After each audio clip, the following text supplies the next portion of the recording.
اختلاف کی جہاں تک بات ہے تو اختلاف ممکن ہے کہ ہم میں آپ میں اختلاف ہو جائے،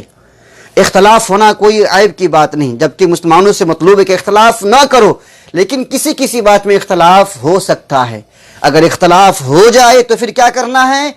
قرآن نے ہماری رہنمائی فرمائی ہے فَإِن تَنَازَعْتُمْ فِي شَيْءٍ فَرُدُّوهُ إِلَى اللَّهِ وَالرَّسُولِ، اگر کسی مسئلے میں اختلاف ہو جائے تو قرآن و حدیث کے مطابق فیصلہ کرو، اپنے اختلاف کو اللہ کی طرح پیش کرو، رسول کی طرح پیش کرو۔ آج ہمیں کیسے پیش کرنا ہے؟ اللہ کا کلام قرآن شریف موجود ہے، رسول کا فرمان احادیث موجود ہے، ہم اپنے فیصلے کو قرآن و حدیث پر پیش کریں، اور قرآن و حدیث جس کے حق میں فیصلہ کر دیں اسے بلا چوں چڑا اسے تسلیم کر لے۔ یہ ایک سچے مسلمان کی پہچان ہے، اور میں 2 دلیلیں دینا چاہتا ہوں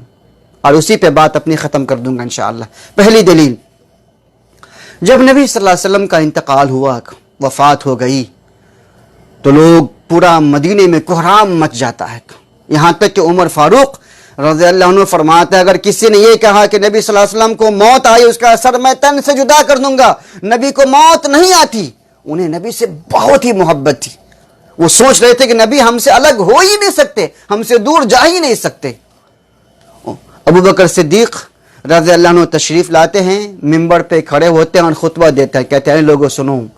تم میں سے جو انسان محمد الرسول اللہ کی عبادت کرتا تھا وہ جان لے فَإِنَّ مُحَمَّدًا قَدْ مَاتَ، کہ محمد صلی اللہ علیہ وسلم کو موت آ گئی، آپ مر گئے، آپ وفات پا گئے۔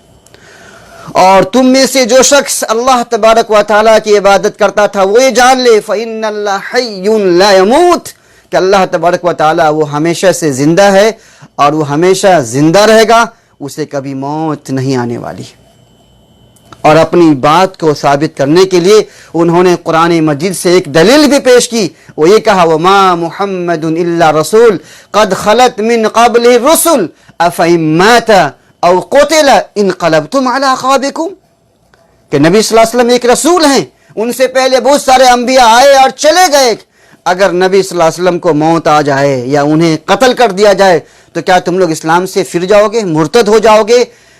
جی، جب انہوں نے اس آیت کریمہ کو جب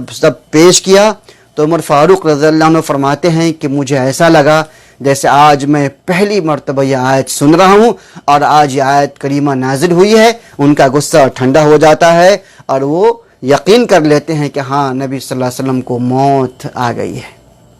تو دیکھیے اختلاف ہوا، لیکن اختلاف کے بعد جب اللہ تعالیٰ کا فرمان پیش کیا گیا، نبی صلی اللہ علیہ وسلم کی حدیثیں پیش کی گئی تو ان کا غصہ ٹھنڈا ہو گیا اور انہوں نے حق قبول کر لیا۔ اور یہی ہمارا بھی طریقہ ہونا چاہیے کہ اگر ہم میں، آپ میں، یا 2 مسلک میں، 2 مذہب میں، 2 مسلمانوں میں، 2 مفتیوں میں کسی بات پہ اختلاف ہو جائے تو دونوں اپنی اپنی بات کے لیے دلیل پیش کرے، اور جس کی دلیل قرآن و حدیث سے ثابت ہو جائے یا قرآن و حدیث جس کی بات کا سمرتھن کرے ہمیں وہ چیز تسلیم کر لینا چاہیے۔ جی ہاں، یہی ایک سچے مسلمان کی پہچان ہے۔ اور میں دوسری دلیل اس لیے بھی واضح دینا چاہتا ہوں کہ جب نبی صلی اللہ علیہ وسلم کا انتقال ہو گیا، آپ کی وفات ہو گئی، جب آپ اللہ کے پیارے ہو گئے تو صحابہ کرام اس بات پہ بھی اختلاف ہوا کہ آپ کو کہاں دفن کیا جائے۔ کچھ لوگوں نے کہا مکہ میں، کچھ لوگوں نے کہا مدینے میں، کچھ لوگوں نے کہا قبرستان بقیع الغرقد میں۔ الغرض جب بہت ساری باتیں ہونے لگی تو اس وقت میں ابو بکر صدیق رضی اللہ عنہ تشریف لاتے ہیں، آپ کے پیشانی پہ بوسہ دیتے ہیں، دونوں آنکھوں کو بند کر دیتے ہیں اور لوگوں سے کہتے ہیں کہ سنو، میں نے نبی صلی اللہ علیہ وسلم کو فرماتے ہوئے سنا ہے، آپ فرماتے ہیں کہ نبی کو جہاں پہ موت آتی ہے، نبی کی جہاں سے روح قبض کی جاتی ہے، نبی جہاں پر وفات پاتے ہیں انہیں اسی جگہ پہ دفن کیا جاتا ہے۔ اور نبی صلی اللہ علیہ وسلم کی موت کہاں ہوئی تھی؟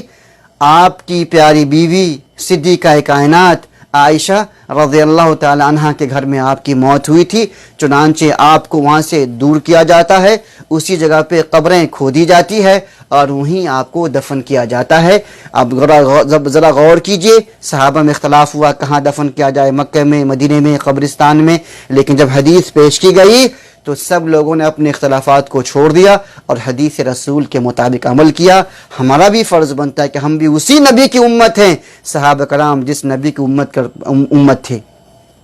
ہم بھی اسی نبی کا کلمہ پڑھتے ہیں صحابہ جس نبی کا کلمہ پڑھتے تھے، ہم بھی اسی نبی سے محبت کرتے ہیں صحابہ جس نبی سے محبت کرتے تھے، لہذا ہمیں بھی چاہیے کہ ہم صحابہ کرام کی طرح نبی صلی اللہ علیہ وسلم سے سچی محبت کریں۔ اگر آپس میں اختلافات ہو جائے کسی مسلک میں، کسی بات پہ، تو ہم اپنی بات کو قرآن و حدیث پر پیش کریں، اور جس کی بات کی تائید یا سمرتھن قرآن و حدیث سے ہو جائے ہمیں اس پر عمل کرنا چاہیے۔